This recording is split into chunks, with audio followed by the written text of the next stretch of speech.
Hello, dear colleagues. My name is Gursimran Kochhar, and I'm currently an Advanced Endoscopy Fellow at Mayo Clinic, Jacksonville, Florida.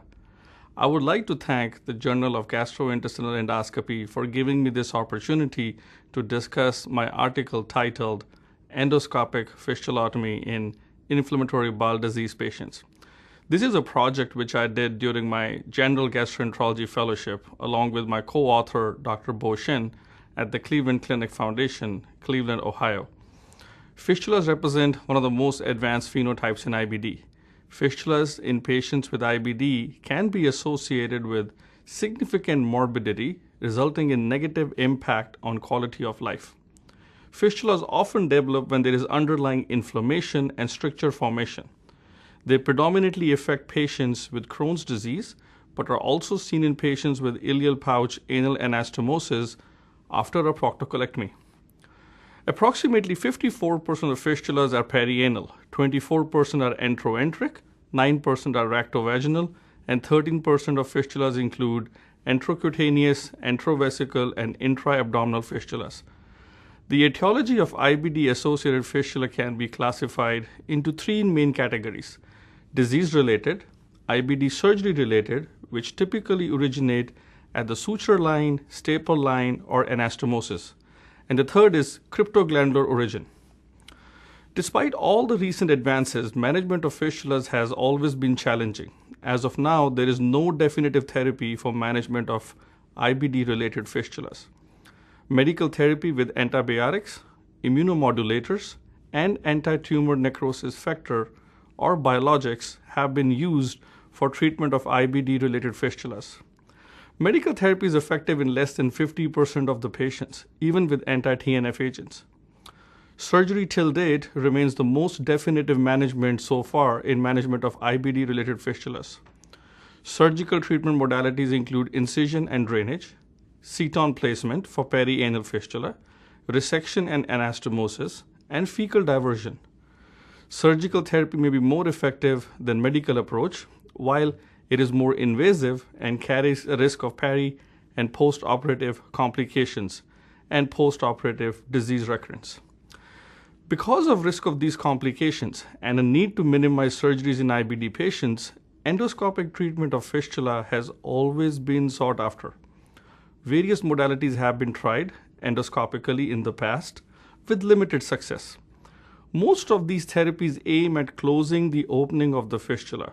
As in theory, we all know a fistula has an entry site and an exit site.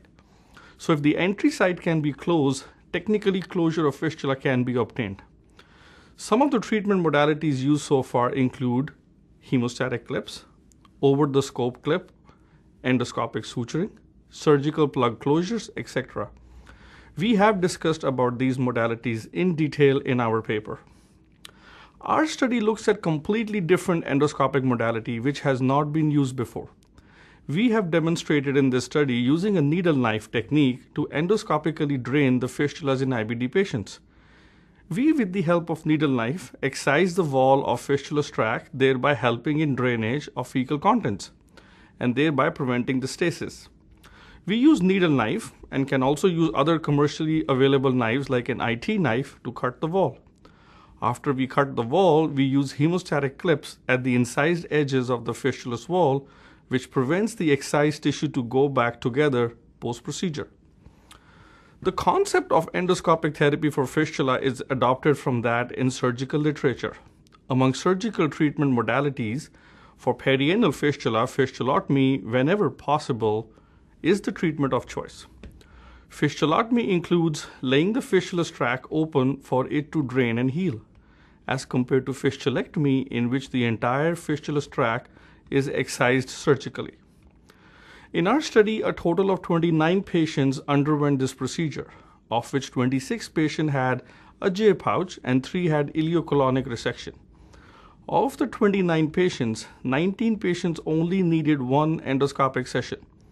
5 patients required one additional endoscopic session, and while the remaining 5 required 2 additional endoscopic sessions. Endoscopic fistulotomy was clinically successful in 26 patients, approximately 90% in our cohort. while 3 patients eventually required surgery to manage their fistulas. All these procedures were done on an outpatient basis under conscious sedation. No perforations were observed in our cohort. One patient had significant bleeding for which he had to be readmitted. All other patients were discharged same day after procedure. The goals of endoscopic therapy in fistula management are to open the fistula tract and drain and avoid abscess formation.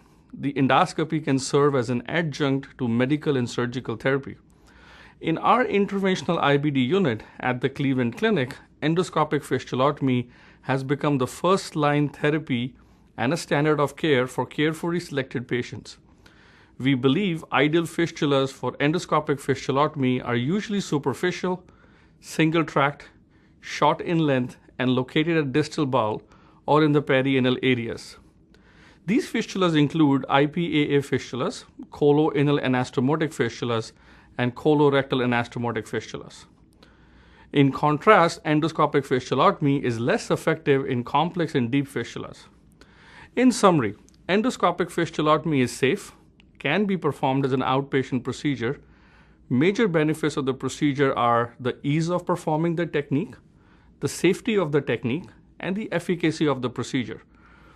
We feel this technique will add to the existing endoscopic modalities a useful tool in management of IBD-related fistulas. In future, we hope that a randomized trial can be done looking at endoscopic fistulotomy versus surgical fistulotomy and their outcomes. I look forward to your feedback and comments. Thank you once again for giving me this opportunity to share my article with all of you. Thank you.